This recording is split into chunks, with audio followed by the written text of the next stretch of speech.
Marth's shield pressure is insane. Now before we get to the guide itself, I do want to make clear that this is more so a guide on general shield pressure that Marth is going to perform on every character, and how you can apply it to your game plan and change it up according to whatever specific character you're fighting. This isn't about how to deal with X character's move out of shield.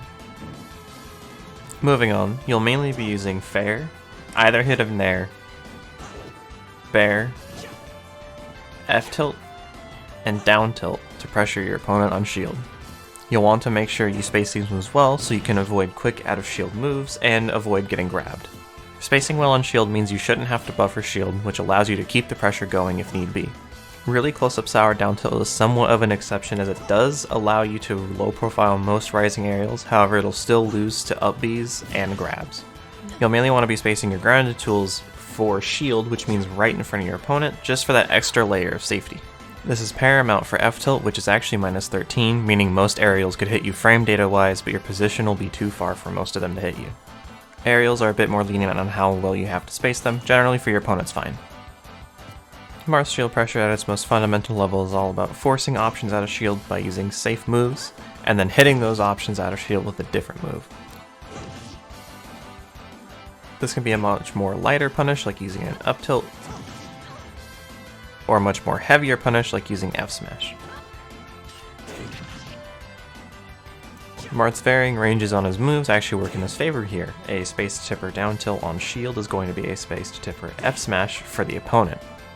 A spaced F smash on shield would lead to a shield breaker on the opponent, and a spaced jab 1 for shield would lead to a tipper down tilt on an opponent. Jab 2 also beats out any option as an attempt to punish jab 1 too early. Now there are 3 main options you can do on an opponent's shield, the first one being is creating safe pressure through the use of aerials and tilts.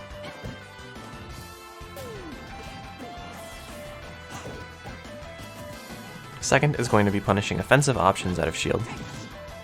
Most offensive out of shield options are going to be aerials out of shield, up smashes, grabs, up Bs, and lastly shield release into tilts.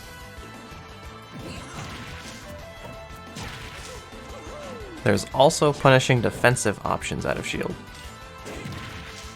Defensive options include rolling in either direction, spot dodges, and full hopping.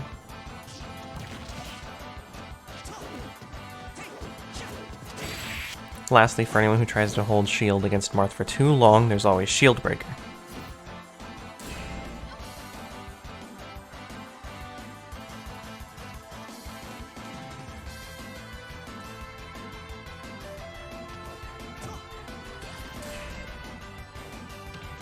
Now there's always a lot of factors as to why opponents would choose the options they would out of shield, but I think the biggest overall factor is going to be their position.